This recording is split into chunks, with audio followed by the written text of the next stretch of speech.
कहानी को जरा ध्यान से सुनिएगा, क्योंकि ये कहानी आपके जिंदगी भर काम आएगी। एक बार की बात है, एक समय महात्मा बुद्ध नगर वासियों को उपदेश दे रहे थे। महात्मा बुद्ध कह रहे थे कि संसार के इस माया जाल में मत फंसो, संसार से ऊपर उठो। संसार से ऊपर उठकर ही तुम संसार को जी सकते हो। यहाँ कोई अपना नहीं होता। संसार के मोह माया वो फंस गया जिसने अपनी बुद्धि का इस्तेमाल नहीं किया। वह व्यक्ति जो समय पर अच्छे कर्म नहीं करता और बुरे कामों में जुट जाता है, वह आने वाले समय में बड़े दुखों का सामना कर सकता है, क्योंकि उसके बुरे कर्म ही उसके दुखों का कारण बनेंगे। इसलिए आप सभी इस संसार की मोह माया अर्थात इच्छा, लालच, क्रोध इत्यादि को ध्यानपूर्वक देखते हुए अपने कर्म करें। इतना कहकर महात्मा बुद्ध ने अपना उपदेश समाप्त किया और वहां से चले गए। महात्मा बुद्ध जब ये उपदेश दे रहे थे तो वहां पर उस नगर का सबसे धनी व्यक्ति वहीं पर मौजूद था और उस व्यक्ति पर महात्मा बुद्ध की बातों का बहुत गहरा असर पड़ा। वह सोचने लगा कि अगर सब मोह माया है तो फिर व्यर्थ की मेहनत करना बेकार है। फिर फालतू में क्यों अपने समय को नष्ट किया जाए, जब अंत में कुछ भी नहीं बचने वाला। जब यहाँ पे कोई अपना नहीं होता तो फिर किसके लिए व्यर्थ की मेहनत की जाए। अब उसका मन अब संसारी जीवन में नहीं लगता था। वह संसारी जीवन से हटने लगा। अब उसे अपना सब कुछ किया हुआ व्यर्थ नजर आने लगा था। देखते ही देखते कुछ ही सालों में उसका सारा व्यापार चौपट होने लगा था। उस धनी व्यापारी के परिवार के सभी सदस्य उसे इस तरह से देखकर बहुत चिंतित रहने लगे थे, और जब भी कोई उससे बात करने की कोशिश करता था तो वह धनी व्यापारी एक ही बात कहता, ये धन दौलत तो सब बेकार की चीजें हैं, ये सब तो मोह माया है, सब बेकार है। भला हम रिश्ते निभाकर क्या करेंगे, ये सब तो मोह है। जीवन तो केवल एक ही है और वह है मुक्ति। अब तो केवल उसी की आस है, उसी की प्यास है। मैं इतना समझ चुका हूँ कि अब से जो भी होगा वह सब अच्छा होगा।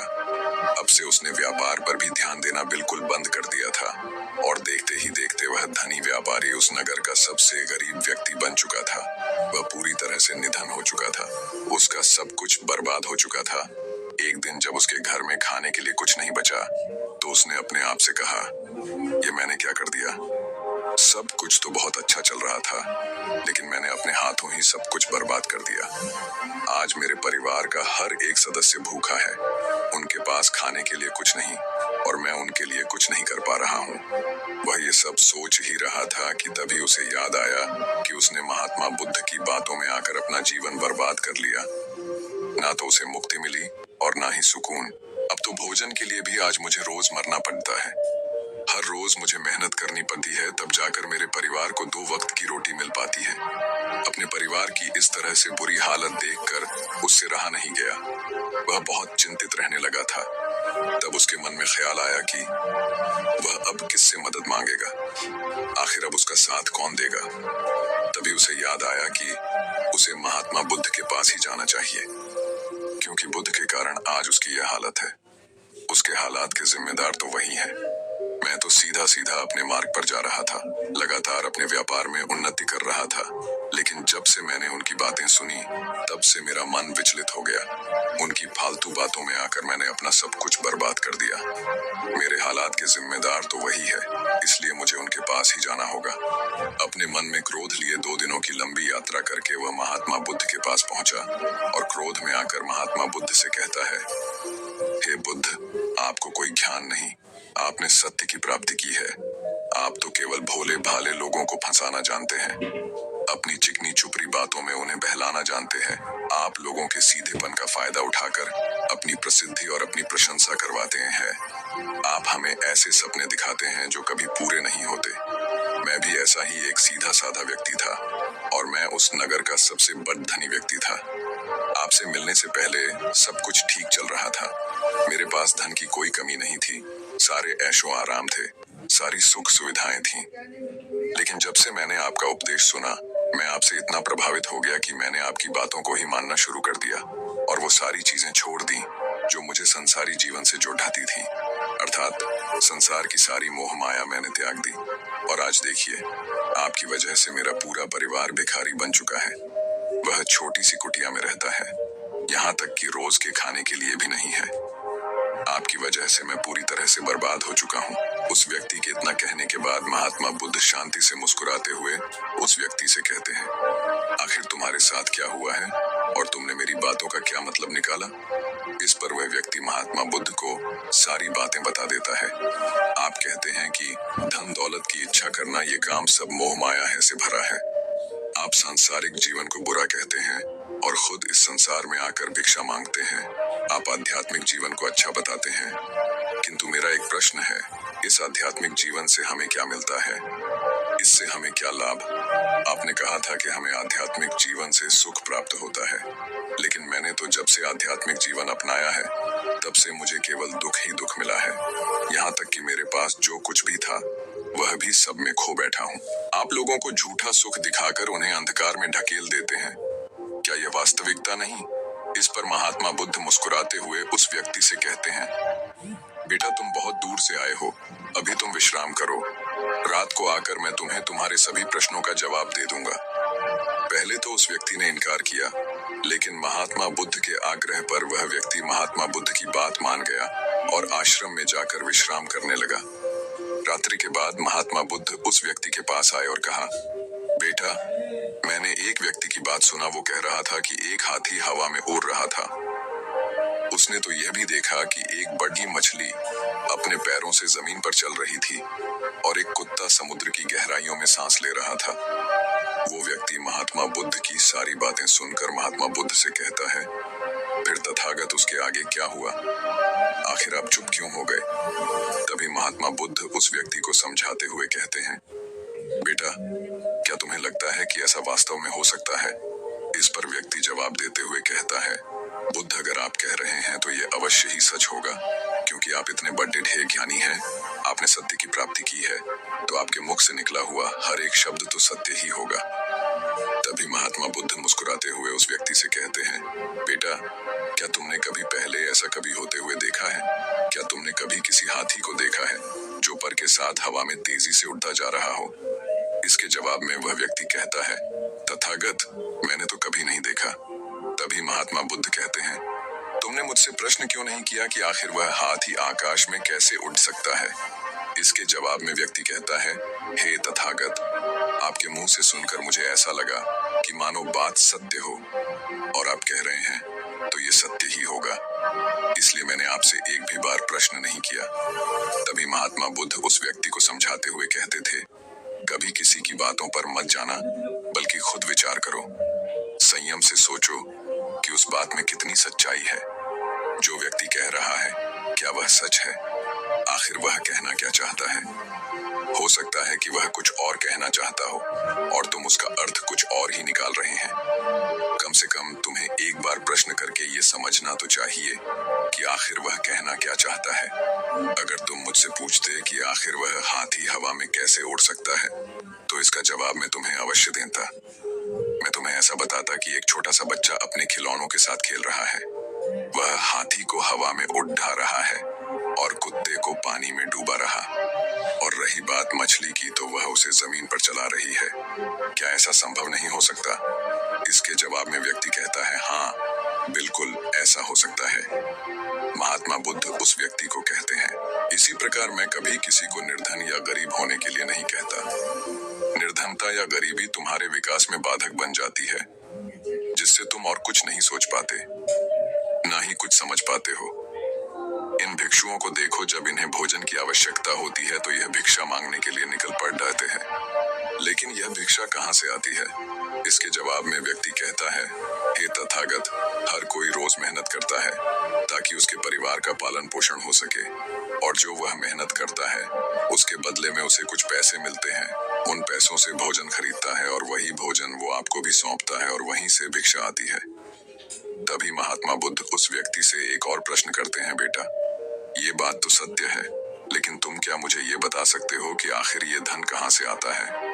इसका जवाब देते हुए व्यक्ति कहता है, तथागत धन तो सभी लोग अर्जित करते हैं, सभी कमाते हैं। तभी महात्मा बुद्ध इस व्यक्ति को समझाते हुए कहते हैं, ठीक इसी प्रकार दुनिया में यदि हर कोई भिक्षा मांगने लग जाए तो आखिर भोजन कहाँ से आएगा? अनाज कौन उगाएगा? व्यापार कौन करेगा और लोगों की रक्षा के लिए धन कहाँ से इकट्ठा होगा? लोगों की जरूरतें कैसे पूरी होगी? ये सुनकर व्यक्ति थोड़ा सा अचरज में पड़ गया और महात्मा बुद्ध से कहता है, किंतु हे तथागत, आप ही तो कहते हैं कि मनुष्य की इच्छा, कामना और वासना, लालच और क्रोध, ये सभी मनुष्य के विकार हैं और हमें इनसे दूर रहना चाहिए, तभी वह आत्मज्ञानी कहलाता है। तभी महात्मा बुद्ध कहते हैं, बेटा, मैं तो अभी भी यही कह रहा हूँ कि मनुष्य को इन सब चीजों से दूर रहना चाहिए। इस पर व्यक्ति महात्मा बुद्ध की बात काटते हुए कहता है, पर दुनिया तो इसी पर चल रही है, इसके बिना भला या संसार कैसे चल सकता है? हर किसी को पैसों की जरूरत है, बिना पैसों के बाहर अपने परिवार को नहीं चला सकता, वह अपने परिवार का पालन पोषण नहीं कर सकता, वह अपने परिवार के लिए भोजन नहीं ला सकता और यदि वह पैसे नहीं कमाएगा तो वह भूखा मर जाएगा। तभी महात्मा बुद्ध कहते हैं, बेटा, ये संसार इन चीजों से नहीं चल रहा है, इन चीजों से बिगड़ रहा है। इस पर व्यक्ति कहता है, ये तथागत, आखिर आप क्या कहना चाहते हैं? मैं आपकी बात समझ नहीं पा रहा। संसार में इच्छा, कामना, वासना और क्रोध ही तो है, और जब हम इनका त्याग कर देते हैं तब हम अध्यात्म के मार्ग की ओर आगे बढ़ते हैं, अर्थात मुक्ति के मार्ग पर, यानी कि हम सन्यासी के मार्ग पर चलते हैं। इस पर महात्मा बुद्ध जवाब देते हुए कहते हैं, बेटा, तुमने जो कुछ कहा वह भी एक बहुत बड़ा सत्य है। इच्छा, कामना, वासना और क्रोध, ऐसे ही बुरी भावनाओं को छोड़ देने से हम संसार छोड़ देकर सन्यासी हो जाते हैं, और इन्हीं सभी चीजों को छोड़कर भी हम संसार में जी सकते हैं, धन कमा सकते हैं, मान, पद, प्रतिष्ठा और सम्मान कमा सकते हैं, क्योंकि हम सब अपना कर्म ही तो कर रहे। एक किसान खेती करता है, पर वह अपनी खेती बिना बुरी भावनाओं के भी कर सकता है। एक व्यापारी व्यापार करता है और इस व्यापार में चीजों को यहाँ से वहाँ पहुँचना होता है, और वह व्यापारी इन चीजों को बिना बुरी भावना के कर सकता है। ठीक उसी प्रकार एक राजा भी अपनी प्रजा की रक्षा करता है, और वह भी अपने कर्म बिना किसी बुरी भावना के कर सकता है। और एक भिक्षु इन सभी लोगों को सही प्रकार और सही कार्य करने के लिए मार्गदर्शन करते हैं। जो उस भिक्षु का क्रम है, जो उसका कार्य है, और जो व्यक्ति जागृत होकर अपने कर्मों का सही पालन करता है, वास्तविकता में वही सन्यासी है, वही भिक्षु है। क्योंकि हम जो भी कर्म कर रहे हैं वह हमारा इस संसार में रहने के लिए, जीवित होने के लिए, जीवन जीने के लिए केवल एक माध्यम मात्र ही है। उसे छोड़कर हम कुछ भी नहीं पा सकते, और हमारे सभी कर्म करते हुए हमारा मुख्य उद्देश्य जागृत होना है, खुद को पहचानना है। एक बार यदि हमारे भीतर ज्ञान का उदय हो गया, तब हम चाहे जो भी करें, वह फिर संसारी हो या सन्यासी, सब एक ही होते हैं। इस पर व्यक्ति महात्मा बुद्ध से कहता है, हे बुद्ध, किंतु मैंने तो देखा है कि आप अपने संग में उन लोगों को भी शामिल कर लेते हैं जो लोग अपने परिवार को छोड़कर आए, अपने माता पिता को, अपने बीवी बच्चों को छोड़कर आए। क्या आप उनसे कभी ये कहते हैं कि जाकर अपनी जिम्मेदारियां पूरी करो और धन कमाओ, और वहीं पर रहकर तुम आत्मज्ञान प्राप्त करो? उस व्यक्ति के प्रश्न का जवाब देते हुए महात्मा बुद्ध कहते हैं, क्या तुम हाथी को हवा में उड़ा सकते हो? इसके जवाब में वह व्यक्ति कहता है, नहीं, मैं नहीं उड़ा सकता। तभी महात्मा बुद्ध कहते हैं, केवल एक बच्चा ही हाथी को हवा में उड़ा सकता है। ठीक उसी प्रकार जिस व्यक्ति को जो बनना है वह तो वह बनकर ही रहेगा। जैसे किसी व्यक्ति को व्यापारी बनना है तो वह व्यापारी बनेगा, ठीक इसी प्रकार यदि किसी व्यक्ति को आत्मज्ञान की प्राप्ति करनी है तो उसे सब कुछ तो त्यागना ही होगा। आगे महात्मा बुद्ध उस व्यक्ति से कहते हैं, बेटा, क्या तुम सब कुछ छोड़कर आत्मज्ञान के मार्ग पर आगे बढ़ते, या फिर तुम ये सोच रहे थे कि इस रास्ते पर चलकर जीवन आसान हो जाएगा? जो होगा सब अच्छा होगा, सब कुछ अपने आप ही मिलने लगेगा, मुझे तो कुछ करने की आवश्यकता ही नहीं पड़ेगी, सारे दुख दर्द सब कुछ समाप्त हो जाएगा और जीवन में चमत्कार होने लगेगा और अंत में मुक्ति भी मिल जाएगी। महात्मा बुद्ध की यह बात सुनकर उस व्यक्ति को अपनी गलती का एहसास हो गया। वह महात्मा बुद्ध के चरणों में गिर पड़ा और कहने लगा, हे तथागत, आप सत्य कहते हैं। मैंने तो कुछ ऐसा ही सोचा था, क्योंकि मेरा व्यापार सही नहीं चल रहा था, तो मुझे लगा कि सब कुछ छोड़कर सब मिल जाएगा, मुझे कुछ करने की आवश्यकता ही नहीं पड़ेगी और मेरे सारे दुख दर्द हमेशा हमेशा के लिए खत्म हो जाएंगे और मैं आत्मज्ञान भी प्राप्त कर पाऊंगा।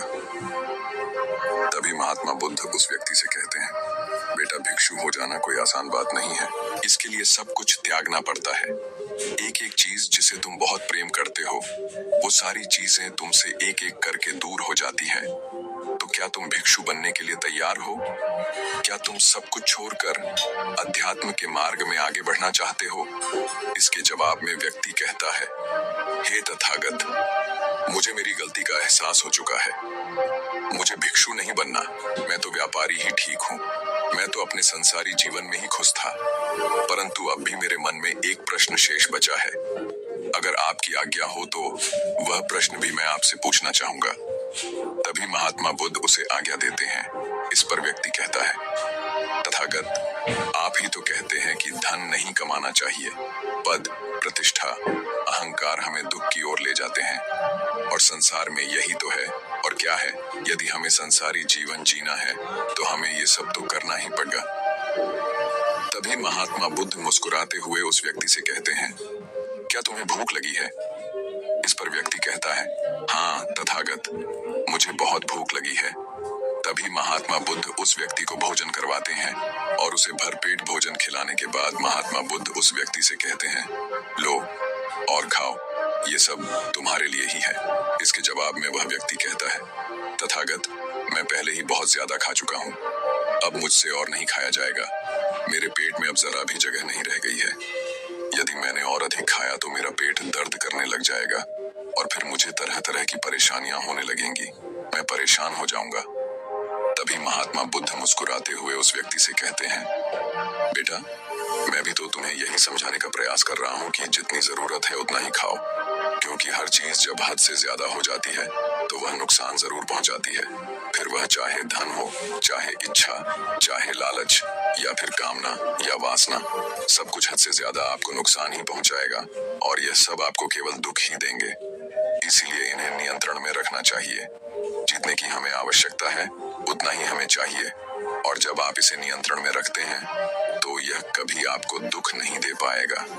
आप हमेशा सुखी रहो।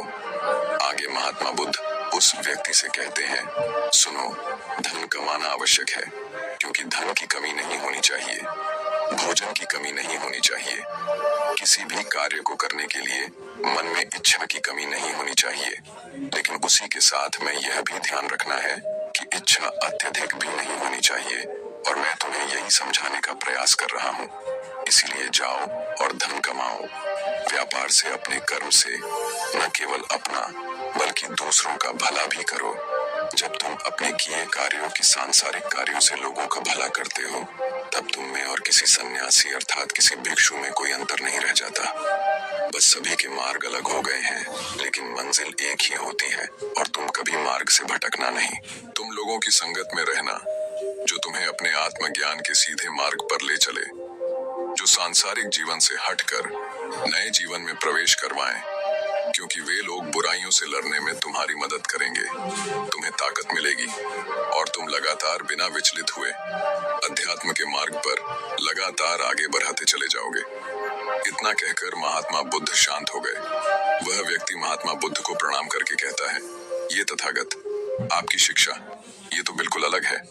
आप जो कहते हैं उसके पीछे का अर्थ कुछ अलग ही होता है, बहुत सीधा और सरल, लेकिन हम उसे समझ नहीं पाते। आपके पास चमत्कार का आश्वासन नहीं है, पर आपके पास वह मार्ग है जिसमें मार्ग पर चलकर मैं अवश्य ही अध्यात्म को प्राप्त कर सकता हूँ, जिससे मेरा और लोगों का सभी का भला होगा।